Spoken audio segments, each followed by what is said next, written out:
Um, Yes. so the thing that you brought up about cash flowing, just because it is positively cash flowing, when you change an owner, and the primary owner, you may have a hiccup along the way. Mm, Especially in the first year where the customers feel a little maybe uncertain about the new ownership or market changes or whatever. So you've got to have that slush fund in your back pocket for just in case to keep everything flowing. You could even lose an employee or a key employee, God forbid, that would get out of there. So what kind of reserve, percentage wise, or like, if we continue with this $500,000 purchase and the $50,000 down payment, what kind of reserve would you expect somebody to have in their pocket? I would say about $10,000 to $15,000 in reserves. That's all. But yeah, it's not much because once again, the business is already cash flowing.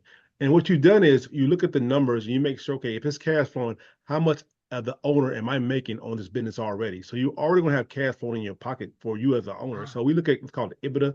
And what happens is basically I say to myself, I want to buy a business that's cash flowing enough to where I'm paying myself $80,000, $100,000.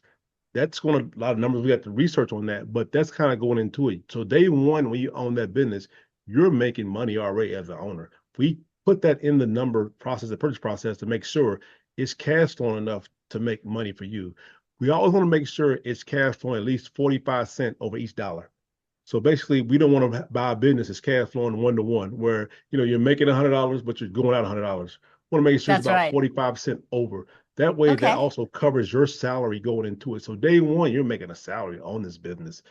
The main thing, Which like is I said, completely unusual in a startup, right? I it's mean, impossible and stuff. It doesn't happen in the startup at all. What happens in this.